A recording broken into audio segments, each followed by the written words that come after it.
All right, welcome to Hoops Tonight here at The Volume. Happy Friday, everybody. Hope all of you guys are having an incredible week. Well, as has generally been the case since LeBron James joined the Los Angeles Lakers, we're 2 weeks out from the NBA trade deadline, and it feels like there's going to be a whole lot of turnover with the Lakers, or maybe none, who knows, we'll see. But there's drama, as there always is for the Lakers around this time of year, and I can think of nobody better than our friend Jovan Buha to come on the show, covers the Lakers for the Athletic, and he's going to help us get to the bottom of some of the mystery surrounding this team heading into the deadline. Jovan, thanks for coming on the show. I want to, before we get to the trade deadline, I saw a mention that from you on Twitter earlier today from, I believe you were on a different podcast about Darvin Ham.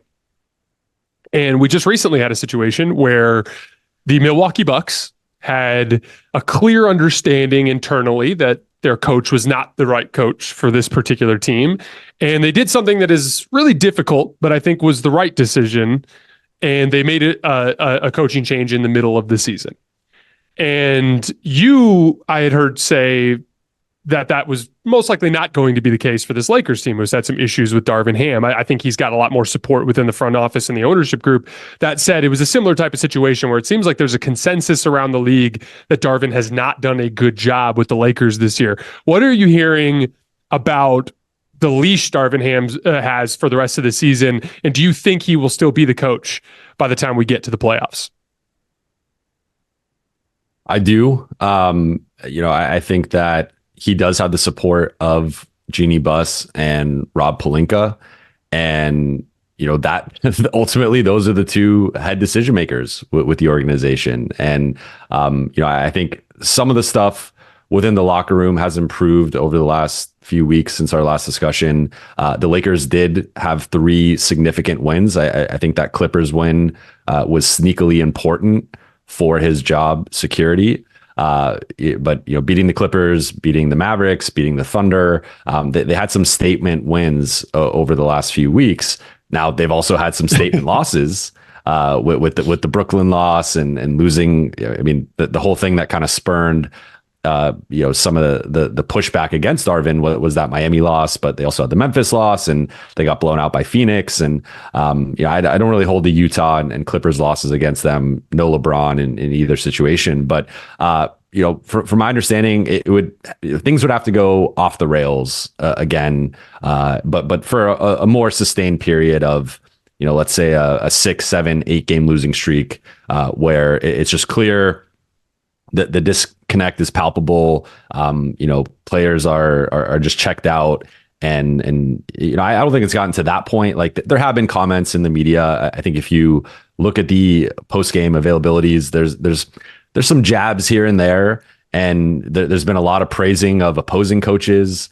No play. I mean, since Shams and I reported what we did, no player has really come out and defended Darvin Ham, which I think has kind of been telling. That there's not been any comment along the lines of he's our head coach. We have his back. We have confidence in him. Like it's really been Darvin defending himself publicly, and then also kind of saying, "Well, I have the backing of Rob and Jeannie," and ultimately that's what matters. But I think with the way that this season has trended, they're below 500. They're currently in that 9-10 mix. And if they end up missing the play-in or missing the playoffs or losing in round 1, that's where you start to, I think this conversation becomes relevant again, and the Lakers likely reevaluate things over the summer. But until that point, I think unless things just go, hey, and they were getting there, right? Like they were on a 4-game losing streak. They had the games coming up against the Clippers, against the Mavericks, against the Thunder. It was like, they had the Suns game in there as well. It was like, if they go on,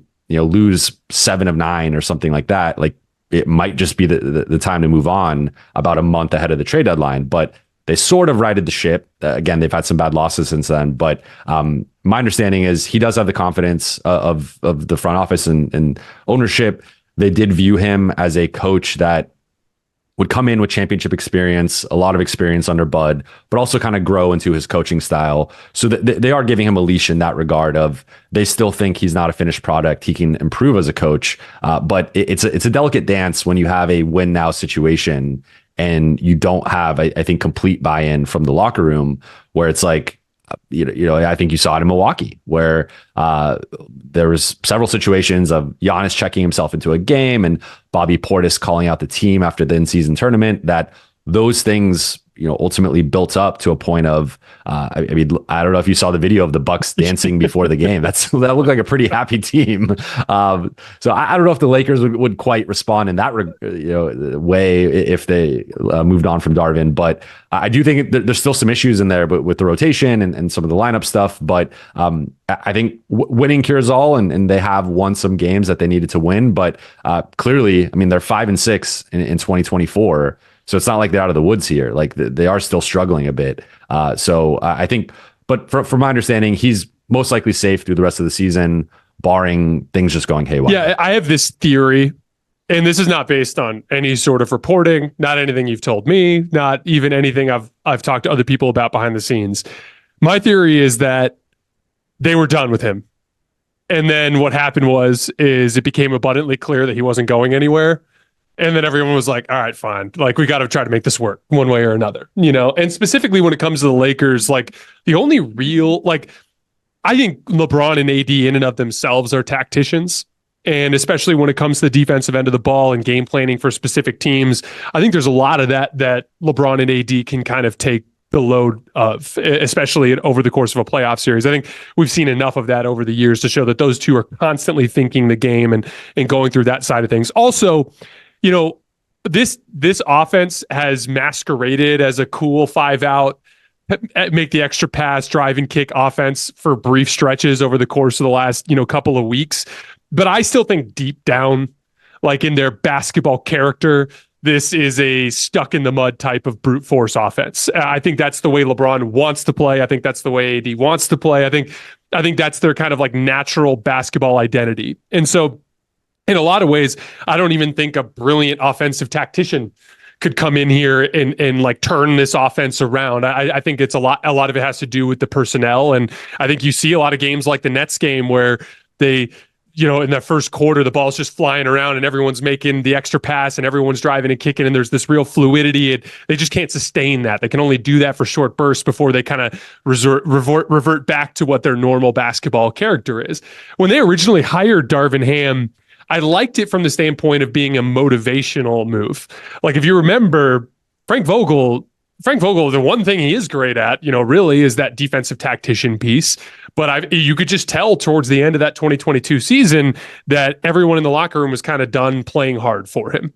And I think that we saw guys like Ime Udoka come in, and we saw guys like Ty Lue come in, and we saw like even Chauncey Billups are seeing a little bit of it with the Blazers this year. But these young former player coaches, relatively young, I should say, former player coaches that can look eye to eye with these dudes and be like, I need you to do this, and them actually do it is the driving force behind why the Lakers went with Darvin Ham. Because in theory, kind of like with the Adrian Griffin thing, you're like, okay, why would you hire a rookie head coach for this job that is very much a win now job where experience does matter and it's more about personality management and all these different things? And I literally think they went with Darvin Ham because they viewed him as a motivator. And the problem is here we are a year and a half later, and he can't motivate these guys. They're the worst effort and energy team in the league. And so it reaches a point where you're not getting any of the good that comes with Darvin Ham, and some of those bad pieces are starting to kind of float to the surface. And it is what it is. I think the players in that locker room have just realized that he's not going anywhere, and I think that's why you're still seeing some of that inconsistent effort. And I think we're really the only hope for this team to kind of re-engage is some personnel turnover, and that personnel turnover being what essentially causes the team to feel like it's the first day of school again. And then maybe they can go on a stretch. And I've said this before, I don't think there's any chance the Lakers could win the title unless they have a 20, 25 game stretch where they look like a 60 win team basically over that stretch. They need to have that kind of stretch.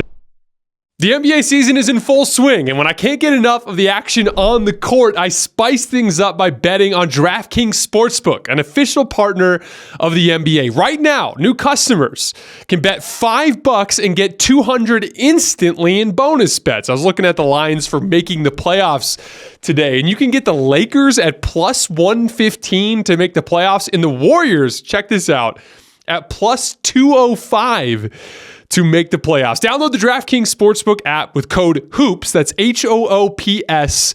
New customers can bet $5 on the NBA and get $200 instantly in bonus bets. Only on DraftKings Sportsbook with code HOOPS. That's HOOPS. The crown is yours. So that brings us to the trade deadline, because if there's not going to be any sort of turnover in the coaching staff, it has to be on the roster. And so here we are. I believe, if I'm not mistaken, the trade deadline is 2 weeks away.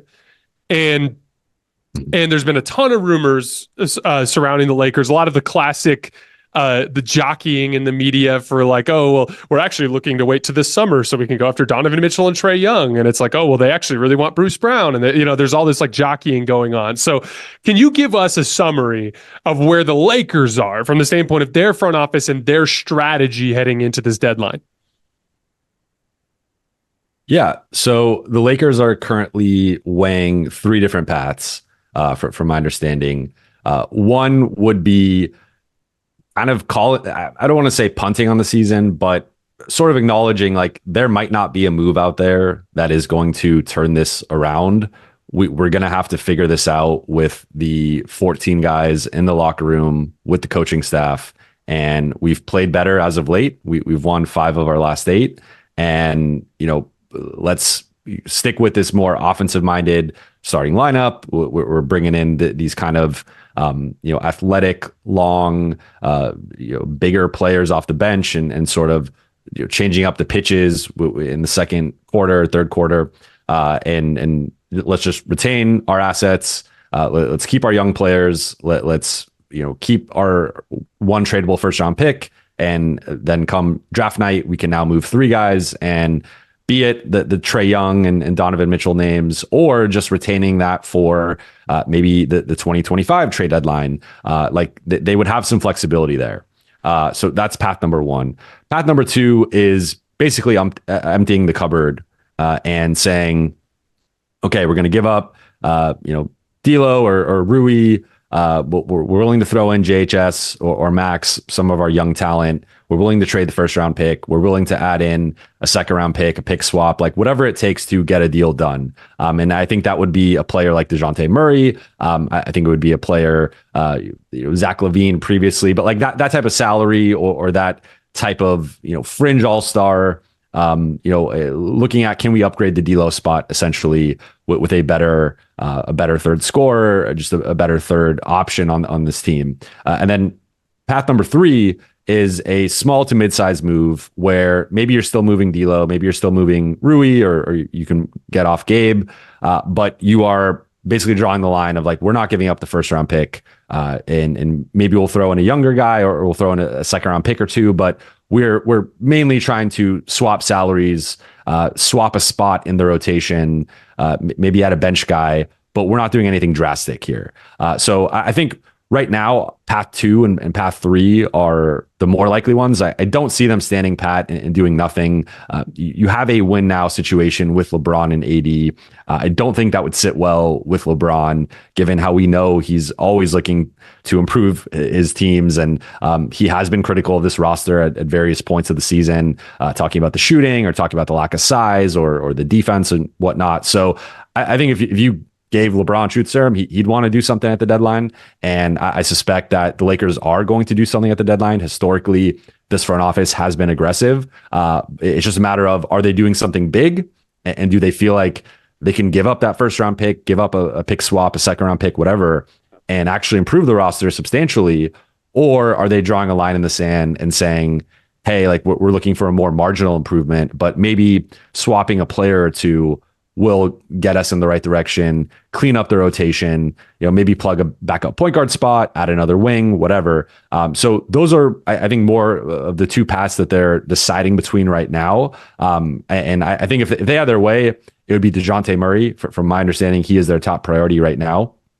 But barring them getting Murray, I think it's trending more toward a smaller move, and some of the names out there. Bruce Brown's, I think, more of a medium-sized move, but Bruce Brown, Dorian Finney-Smith, Tyus Jones, Malcolm Brogdon, like those are some of the names I've reported on, and others have as well. So I think right now it's kind of empty the cupboard for Dejounte, or do a smaller move for a role player who can maybe come in and be the fifth starter, or be a key bench. Yeah, that guy. makes sense to me because just to be quite frank, I don't think LeBron's circling year 22 as his opportunity to win the title, right? And like, I just think if you punt on this season, I think that's essentially the end of the LeBron AD era. I think at that point you're probably going to be looking to move on unless you can bring in some bona fide superstar next year. And again, like if a superstar becomes available, there's just a lot of teams that have more to offer than what the Lakers have to offer. So like to me, that just doesn't really seem tenable. But there's a lot of interesting names that have been thrown around. And I want to kind of dive into the basketball of each guy, but also take a kind of at least a snapshot of the realistic nature of some of these names at this point in time. So we're going to play a game. I've got 6 names. No, it is 7. We're good. I'm counting, a little struggling to count. Just getting back from vacation. It's taken me a minute to get up to speed. So I got 7 names for you. And 3 of them are non-Lakers right now. 4 of them are Lakers right now. And I'm going to ask you what the percentage chance you think is that they are Lakers 2 weeks from now after the deadline. That first name. What is the percentage chance that Dejounte Murray is a Laker in 2 weeks? What is the percentage chance? I would say 45%. So right under that 50% mark. I think naturally you have to be a bit more conservative when projecting trades. This was a deal that I reported on was very close 2 weeks ago. And the framework of that deal was D'Angelo Russell, Jalen Hood-Schifino, the 2029 first round pick, and additional draft capital, be it they're still trying to figure out, is that going to be a pick swap? Is that going to be a second round pick? But that would be, that was the framework of that deal. And part of the pushback on Atlanta's end was they want Austin Reaves if they're going to do a 1-for-1 deal, which the Lakers obviously aren't interested in doing. And then the second wave of pushback was, okay, well, we don't want D'Lo, so you have to find a third team to facilitate this. So the Lakers over the last couple of weeks have been canvassing the league, trying to find a potential third team, most likely a lottery team that would be looking to take on D'Lo's salary. Lakers give up, a second round pick or maybe a couple to kind of appease them, maybe get back another player and add a couple pieces, potentially expanding the deal. But that's been happening. Those talks got really close a couple weeks ago. Since then, they've stalled, but the Lakers have been canvassing the league. So from my understanding, Dejounte is their top priority. That is the guy that they've targeted as someone who could be a better fit next to Austin Reaves in the backcourt. He has regressed defensively since his San Antonio days, but he's still a better defender than D'Angelo Russell. Like, yes, you take a little bit, you take a solid hit in the shooting and playmaking department, but he does have that downhill verve and athleticism and speed that the team has been lacking since losing Dennis Schroeder last year. So I think looking at Murray, he's got 4 more years. His extension kicks in next season.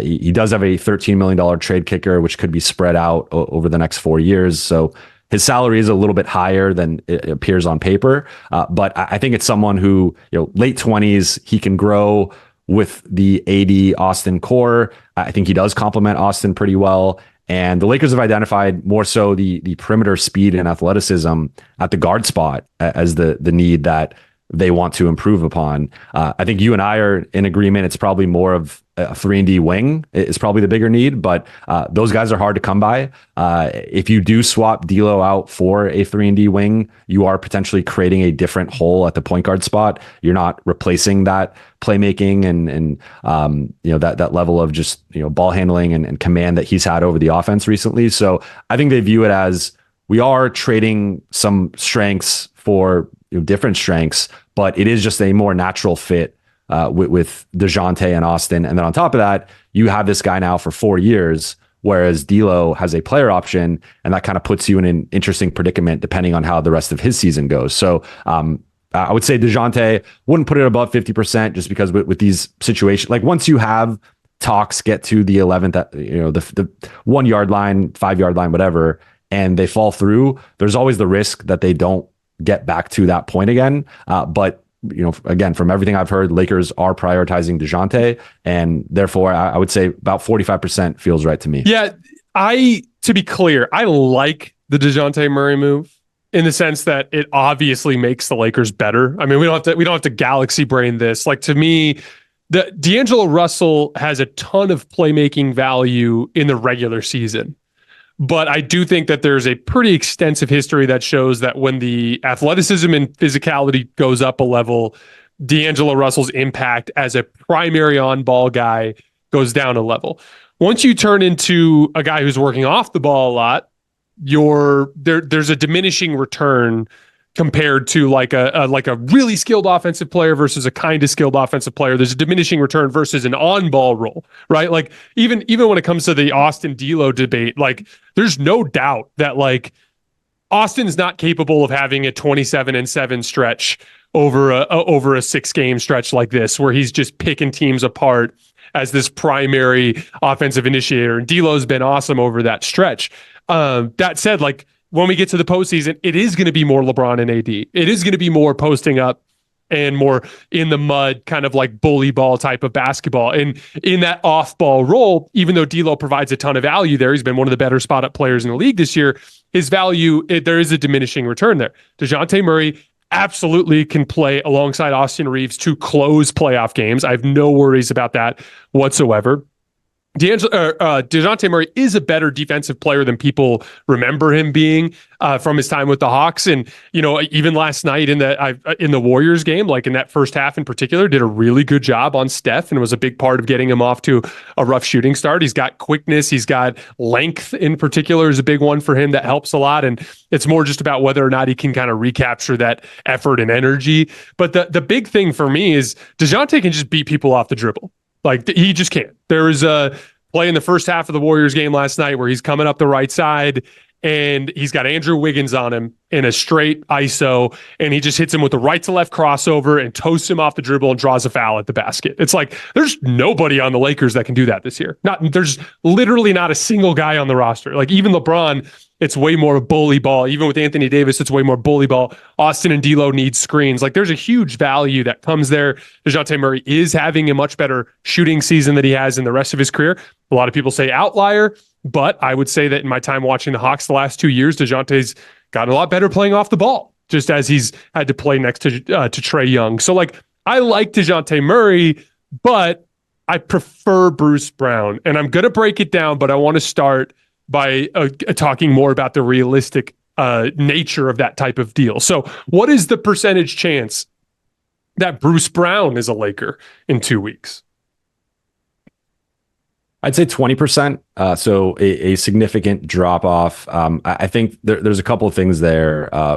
One, the Lakers have had interest in Bruce Brown dating back to last summer. I reported on it where there's about a 48-hour window before he ended up signing with Indiana, where the Lakers were confident he was going to sign with them for the non-taxpayer mid-level exception, because at that point that had been his reported market, and he was weighing the Lakers, the Mavericks, the Knicks. There were several teams interested in him at that $11-12 million price point.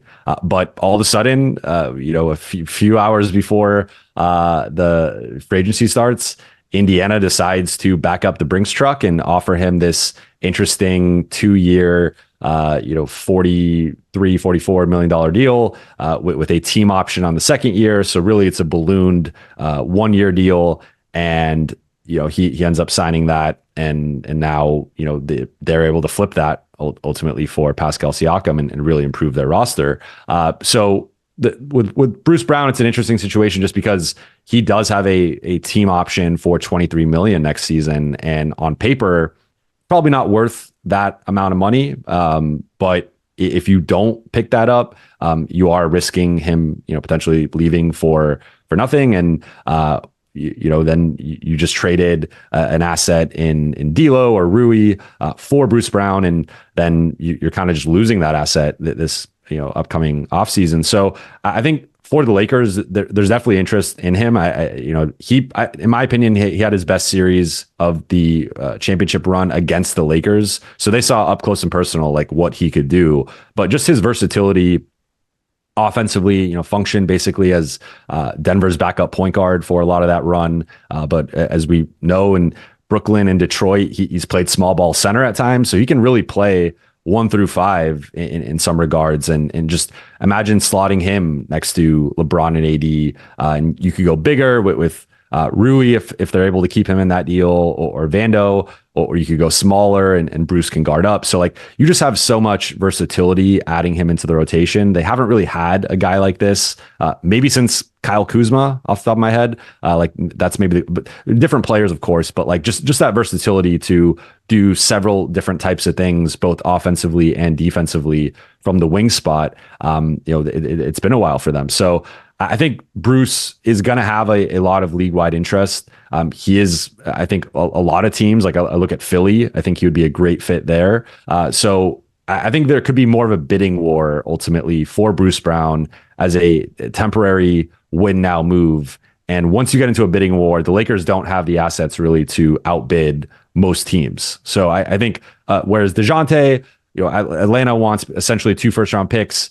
The Lakers so far have really been the only suitor interested in giving up that much, with JHS kind of counting as a first round pick in that scenario. So I think with Bruce, it's just going to be so much league wide interest that I don't know if the Lakers can outbid a Dallas or a Philadelphia or New York once it really comes down to offering your best. Well, offer. I think also it's a very non-Laker thing to do. Like, I mean, go for the big name or go for the guy who's the dirty work guy. Like, it's a very non-Laker thing to do. And that's why I'm with you. Like, I'm super skeptical about the realistic nature of a Bruce Brown to LA move.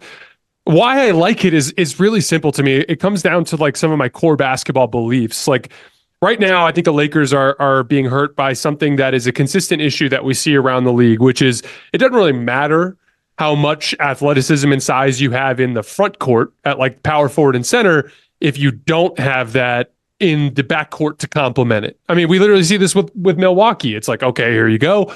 You've got Giannis and Brook Lopez. Well, they literally can't protect the paint because they've got 2 of the worst point of attack defenders in the league and 2 smaller players at the 1 and the 2. This is a big part of why they went after Terry Rozier. They have this real athleticism and force at the power forward spot and at the center spot, but they don't really have it at the guard spot. So they go after a guy like Terry Rozier. Like Dejounte Murray to me is fast and he is long, but what he's not is strong. He doesn't bring a real force to the position. To me, Bruce Brown is one of those guys in the same way that Alex Caruso did in the 2020 season. When you put him next to LeBron James and Anthony Davis at the same time in a playoff setting where you're getting engaged LeBron, there's a certain amount of like wave after wave of like unbelievable force and power at every position group. I think Bruce Brown at the 2 makes it so that Austin and Torian as your 1 and 3 is no longer an athleticism issue. I think there's a Dejounte Murray scenario where he comes in and he looks more or less like Atlanta Hawks Dejounte Murray, and he gets you 20-something points a game and has some defensive moments, but he's kind of iffy. I think there's a question mark as to whether or not Darvin and LeBron and AD will be able to look at Dejounte and be like, look, dude, we need you to be one of the best perimeter defenders in the league. That's what we need from you.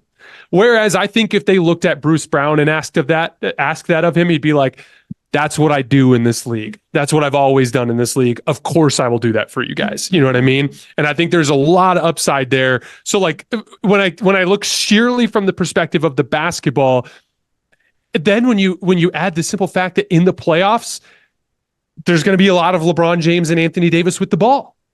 So all of a sudden that all of those dirty work things and that off-ball cutting and screening and stuff becomes so much more important than in the regular season. Like there's no doubt that there's going to be games. DeJounte turns out to be a Laker. There's going to be games in March where he has 35 points and you win and it looks great.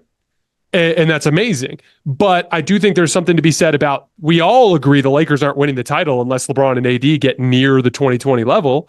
And if they do that, it's more important to have a Bruce Brown than it is to have a Dejounte Murray. Dejounte would help a struggling LeBron and AD, but a struggling LeBron and AD aren't winning any titles to begin with. So that's kind of like my reasoning behind it. I am just a big believer in really good two-way role players around LeBron James and Anthony Davis, and I always have been, which brings me to another two-way role player.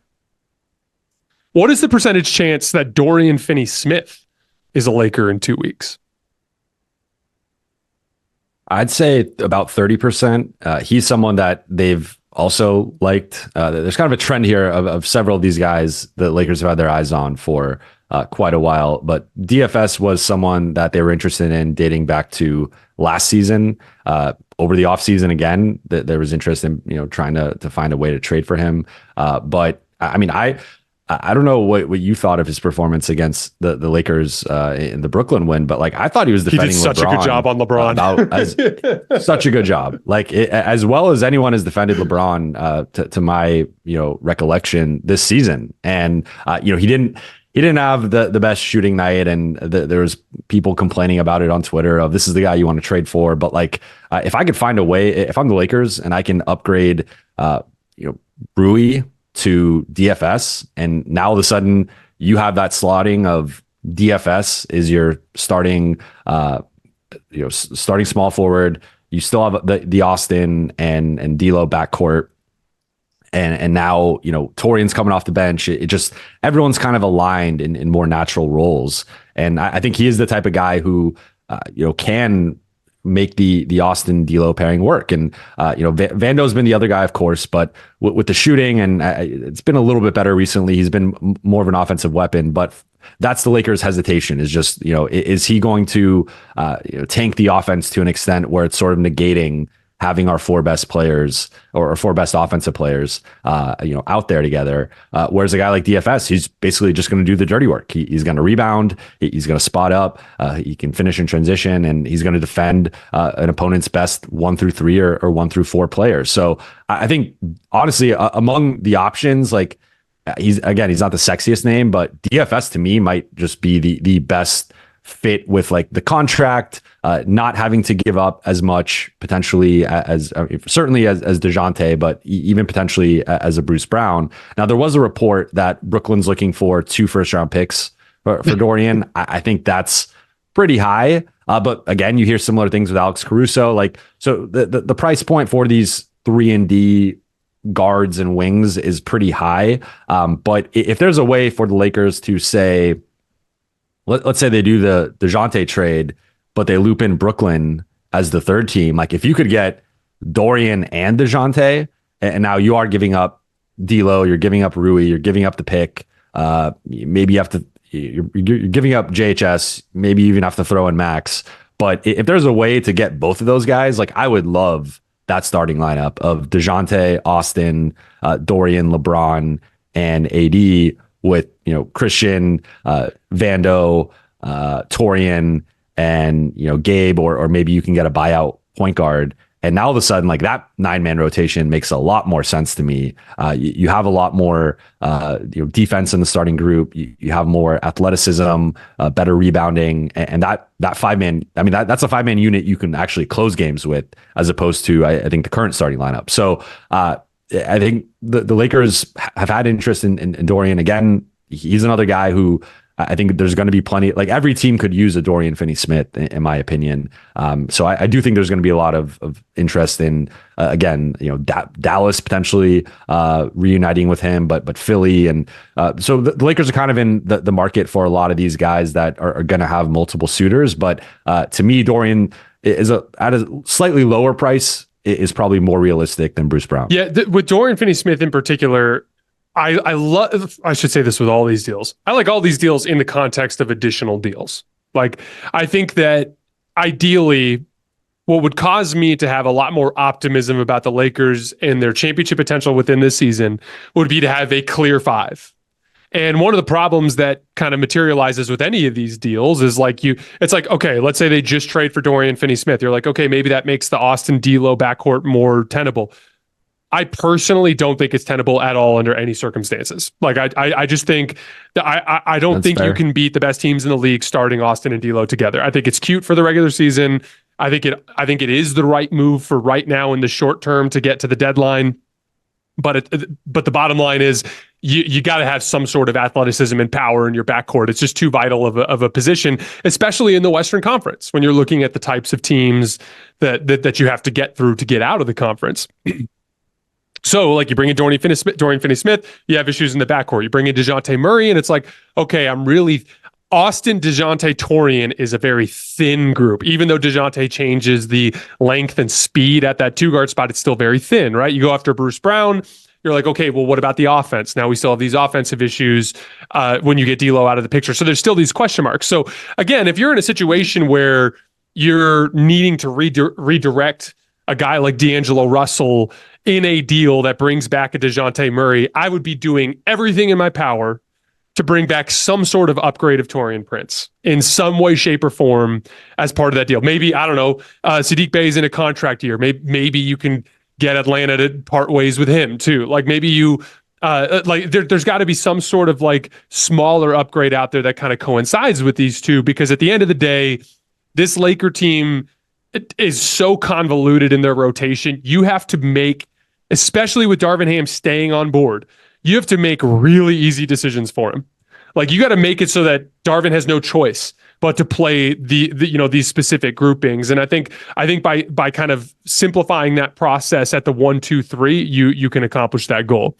So now that we've kind of hit the 3 guys that they'd be targeting primarily, let's talk about some Lakers. What is the percentage chance that D'Angelo Russell is a Laker in 2 weeks?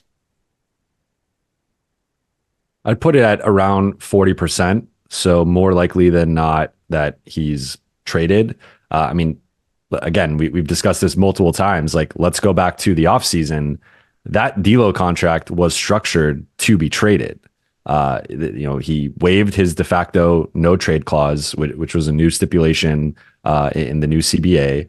And the Lakers signed that with the thought of this is, we can keep him, of course, and see how the season goes, see how he plays, see how things fit together. But with him having a player option on that second year, it's not this albatross contract where you're committing, a bunch of money to D'Lo and you can't move it. But the thing I've been trying to convey, because I know D'Lo and Austin naturally get pitted against each other within the fan base. I see it on a nightly basis. Anytime I tweet anything, it's always like, well, why not trade Austin or why trade D'Lo? And one thing that I think people have to remember is the Lakers are kind of in a lose-lose proposition right now with D'Lo with his contract, because in having a player option for next season, $18.7 million, either he's opting in because he doesn't have a market, and maybe the season hasn't gone as well. He regresses a little bit, or he has another rough postseason series, and now all of a sudden he's looking at the market. There's just not really a clear suitor for him, so he opts in. And then in that case, it's not the the worst case scenario, but necessarily, but it is like, okay, now we have a guy who probably isn't worth the money that we're paying him, or like he opted in because there wasn't a market. This isn't a great asset for us. Or option 2 is D'Lo continues playing like this for the rest of the way. Lakers keep him, and now all of a sudden there are several teams looking at him as, okay, D'Lo has put it together. He's been consistent for a large stretch of a season. Maybe he had a good first round series or whatever. And now it's like, okay, well, if you're the Lakers, you either have to pay him for multiple years and probably give him a solid raise, or you risk losing him for nothing. And then you had this asset that you could have flipped at the trade deadline, but now you've lost him and you have really no way of replacing him given the other salary you've already committed.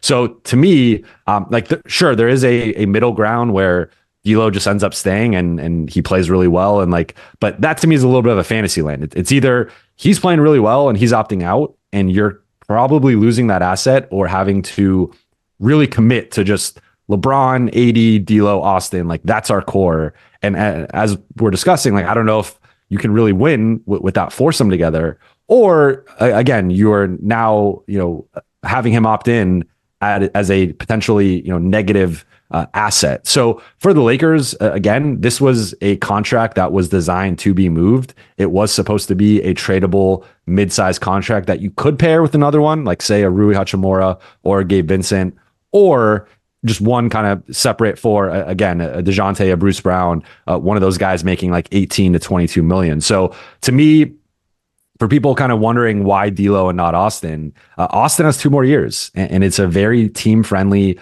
he's making about $25-26 million total over the next couple of years. And to compare that to potentially having to pay D'Lo 20 plus million next year if he opts out. Like, even if you think D'Lo is a better player, he's not worth double Austin Reaves. And that's how the Lakers view it. And that's kind of the tricky spot they're in right now with D'Lo, where again, it was designed to be traded. And that's ultimately why I think it's more likely than not that he is moved by the deadline. I'm so glad you broke that down, because I think that's a really, really important piece of information for Laker fans to understand. Like, it is not just a straight up basketball conversation between Austin and D'Lo. There are real cap implications. I want to give my 2 cents, but I want to ask this question first because I think it kind of relates to the two. So let's talk about Austin Reaves real quick. What is the percentage chance that Austin Reaves is a Laker in 2 weeks? I'd put it at about 95%, which is really high. And everything I've heard, like Jeannie Buss loves him. And again, as we talk about with Darvin, like if you have the approval of the owner, that goes a long way. There's also a sense of he's the latest Laker discovery. The Lakers pride themselves on their scouting department and finding these hidden gems late in the first round, second round, undrafted. So to have Austin, I mean, look, this guy was just named a finalist for the Olympic team and obviously played for Team USA over the summer. Like, and there's a reason why every conversation the Lakers have, one of the first asks is, we want Austin Reaves, like, put Austin Reaves in this deal. They're not saying that about D'Lo. And I know, again, I think D'Lo has been the better player for the last couple of weeks. You could argue that in the aggregate of the entire season, D'Lo has had the better season, but just from a league-wide perception perspective, Austin has a much better league-wide approval rating compared to D'Angelo Russell. And that's even taking out the contracts, all that stuff, just like how they are viewed as players. Austin is viewed as a winning player, whereas D'Lo is much more polarizing. So I think from that perspective of having a guy under contract for at least 2 more years, it's a homegrown talent who, LeBron loves him. LeBron can't speak highly enough of Austin. Well-regarded teammate, beloved in the locker room. All those facts, and then of course he's a fan favorite, and he's super popular. He's just one of those guys that he moves the needle, and I don't know how much you factor that in, but he is someone who is a very popular player, and I think for the Lakers that matters to some extent. So I think from my understanding, it would have to be a clear-cut third all-star level guy like a Lauri Markkanen. If Utah's putting Lauri Markkanen on the table, the Lakers can get in that conversation. Sure, they would consider throwing in Austin Reaves in that situation. Or if it's maybe one of these bigger deals where they're getting back 2 or 3, high level starters or rotation guys, and Austin is kind of the difference in it, they would consider it in that scenario. But really, I just don't see that playing out that way. I think a lot of fans, despite some fans starting to kind of sour on Austin, I think a lot of people would be upset if they traded him again, given the contract. Like, to me, that's one of the best role-playing contracts in the league, considering the next couple of years of how much they're paying him. So I think Austin is going to be a Laker past the deadline. It's really Rui, Gabe. Those are the 3 names to watch. Yeah, I think like both Austin and D'Lo have had multiple phases where they've struggled this year. And I think a big part of that is their own redundancy. Like, it's like, oh, hasn't been playing super well in the last couple of weeks. It's like, yeah, and guess who has been? D'Lo. Like that this is kind of how this works in a lot of cases. Like, when you're a skill guard and there's another skill guard on the team, and so there, the ball kind of has to be in your hands in a certain way for you to impact winning or I should say, put up the numbers that you're accustomed to. Like, of course, there's going to be an ebb and flow there. To me, there are 3 reasons why D'Angelo Russell is the obvious guy to trade instead of Austin. One, you mentioned the contract, just from the standpoint of salary filler. Austin makes $12 million this year. So if you want to go get a really good player, you've got to give up Austin and more. Whereas D'Angelo Russell makes more than $17 million this year. It's just a little bit easier to match salaries with them.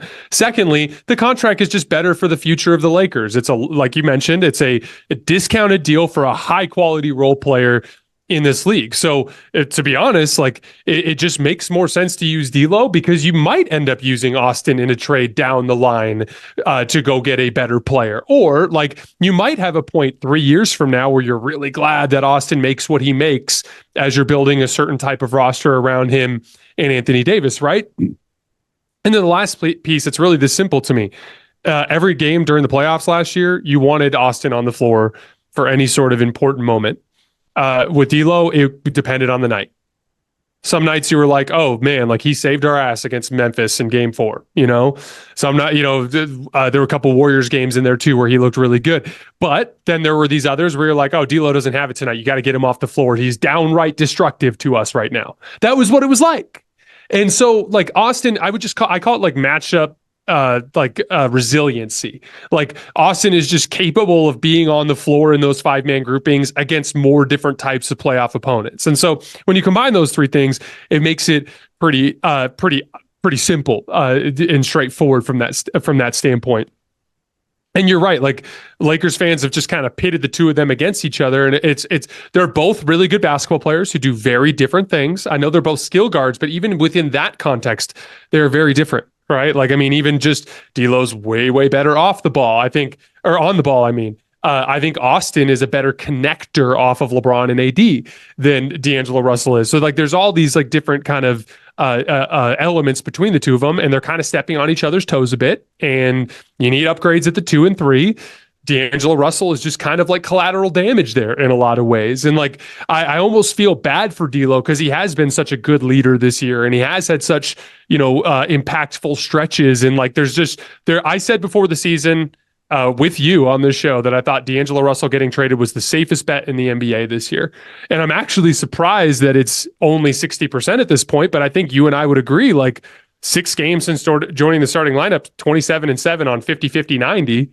Like the dude's hooping right now. And I think that's kind of added a little bit of a question mark to it. But I think when the cooler heads prevail, everyone's going to remember that's the best option. All right, we're going to go rapid fire through these last two because we're going a little long today.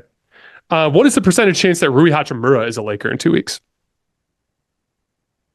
I'd say 65%. So more likely than not. I do think the Lakers are going to look into moving Rui in a couple of names we just mentioned, Bruce Brown Jr., Dorian Finney-Smith. I think in those types of trades, they would prefer to put Rui as the centerpiece rather than D'Lo. And again, keeping D'Lo and putting him next to DFS or even putting him next to Bruce Brown. Like I think they would view those guys as plugging some of the wing holes and maybe being a cleaner fit with that backcourt in comparison with Rui, who despite I think playing much better as the season has gone on, has still kind of had his minutes capped. He's sort of been in just this 18 to 22 minute a night bench role, despite however well he's playing. And I think you were mentioning making things easier for Darvin. I think if there is a way, like, we can we talk about how great Rui is as an asset or this or that, whatever we like about his game. But like if Darvin and the coaching staff just isn't viewing him in the same way, and you can go out and turn him into a player that they will view in that light, that's where I think that the Lakers are considering some of those things. So with Rui, I think now the flip side is Rui is a polarizing player. He's been a polarizing player since Washington. There are a lot of people who scoffed at the Lakers paying him the contract that they did this offseason. I think that's crazy. So I think yeah. I mean, I obviously I'm more on the Lakers side with this, but there are Rui to me is more of an eye of the beholder asset. There are people who will look at the playoff run and some of the highs with Rui. And then there are people who will look at the Washington stint. And if you look at his regular season production before breaking out in game 1 against Memphis, he was pretty inconsistent. And part of that was his role. And part of that was the way the Lakers used him. But part of that has just been like Rui's been somewhat inconsistent. He has dealt with a lot of injuries in his short career. He's dealt with multiple injuries this season.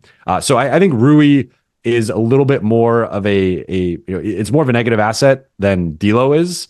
He does have 2 more years on his deal, so that's another thing. Whereas D'Lo could be technically an expiring if he opts out. Rui, you're committing not just this season, but 2 more years. So I don't think it's a bad contract personally, but I do think around the league there are people who view it that way. And I think Rui trading that contract's a little bit harder than getting off of, say, D'Lo, who just has a player option. See, I'm so surprised by that perception around the league, just because like the thing with Rui that's so simple to me is like he's a big, strong athlete that can actually impact games or impose his physicality on a playoff game. Like to me, that is if that's not worth in the teens of millions in the NBA, I don't really know what is. I'm genuinely surprised by that. There's offensive inconsistency with him, but a huge part of that is his role and some of the way that has fluctuated. To me, Rui Hachimura is a guy that I think, like, the dead giveaway for this, by the way, is if the Lakers traded Rui, half the fan base would be pissed off about it. That's how you know Rui's really good. And to me, like, he's another redundancy. He plays the same position as LeBron. That's why he doesn't get a lot of minutes. Darvin clearly views him as a guy that he can't play at the three next to LeBron and AD, especially in specific matchups. So again, like you said, why would you pay that much money for a guy that you're only going to pay 20-something minutes a night and sit on the bench for every closing group, right? And I do think there are teams out there that would be like, oh, like, he's a good help defender and rebounder who has shown that he can knock down spot up threes and attack mismatches in the post. Like, that's a useful archetype, especially if you can make sure he's the fifth best player in your lineup. And there are going to be teams out there you don't think Sacramento could use a guy like Rui Hachimura? You don't think a team like, Indiana before the Siakam trade, a team like Oklahoma City could use a guy like Rui Hachimura when they don't have a real four man? Like, there are a lot that he plays a very important archetype. I think he has real value. And I like him. I like, to me, if you can turn D'Lo and Rui, which is two redundancies that you want to bench at the end of games, into two guys that are obvious guys that you'd play at the end of games, why not? And so from there, like, I don't even understand why it's not on the table that the Lakers don't do a D'Lo centered package towards Atlanta for Dejounte Murray and then turn around and do a Rui Hachimura centered package to Brooklyn. Brooklyn, by the way, another team that does not have a power forward. They just don't have one. So like, you don't think that guy couldn't look good next to Nick Claxton in a help side role as a guy that can shoot and attack mismatches next to their thin wings? Like, to me, I'm genuinely surprised by that. But I do think that they have to do their due diligence to at least look to see if you can turn him into a player that fits in the starting lineup. All right, last guy before we get out of here. What is the percentage chance that Gabe Vincent is a Laker in 2 weeks? I would say about 70%. He's the most negative of these three in terms of league-wide perception right now, just because he's coming off a knee surgery. We saw not too long ago what happened with Kendrick Nunn, and that bone bruise turned into a season-ending injury. And with a guy coming, like, already a guy who's more of a bench player, probably a seventh, eighth man, ideally in like a contending pecking order. But that guy coming off a knee injury, and you have 2 more years on his deal for about $22 million or so over the next couple of years. Gabe is someone that I think the Lakers would have to attach an asset to, be it either a younger player or second round pick or two, or whatnot. So I think more likely I see Gabe as, like, if they are expanding a deal and they have to match salary and there's a way to add him in and add in again, whether it's a younger player or a second round pick, something like that. That's where I could see Gabe getting moved. You could argue that with that $11 million salary or so, that you could flip him for, could you go get Tyus Jones, and you would have to attach assets to make that enticing for Washington. But, like, is that enough for a Tyus Jones or someone in that kind of $12 to $15 million range? And again, maybe you add in Max or JHS to kind of make the salary work and entice them. Say, here's a young player that can be part of your future core. But Gabe right now, the Lakers are looking into moving Gabe. I think that's kind of the most natural upgrade of just a player who's injured and not contributing right now. And if you can add a rotation player, like that's a home run. So they're looking into it. It's just right now, no one's really bending over to trade for a player who's injured and has 2 more years left on his deal, with kind of an uncertainty of, like, what are the long-term ramifications of this knee injury that has now clearly become serious enough to keep him out for a couple months. He comes back, it immediately isn't feeling right, and then he has to have surgery. Yeah, I the reason why I brought it up is he's got a good mid-sized salary to throw into trades. And the reason why, the main reason why I brought it up is, like, I actually view it as pretty low as well, simply from the standpoint of in the event that you trade D'Angelo Russell, you could probably still use a skill guard off the bench. And I do think there's I would imagine he can still come back in a month or so. Like, I don't think he's done for the season, right? So, like, from that standpoint, it's kind of like a shoe in. It's almost like you're trading for Gabe Vincent after the deadline, if that makes sense. But then again, like, that's where I look at it. If you could somehow package him with a couple of second round picks and get Tyus Jones, it's like, okay, now you're upgrading that backup skill guard position. And Tyus Jones is a guy, unlike D'Angelo Russell, who's super comfortable coming off the bench and running bench units and just kind of being in that specific role.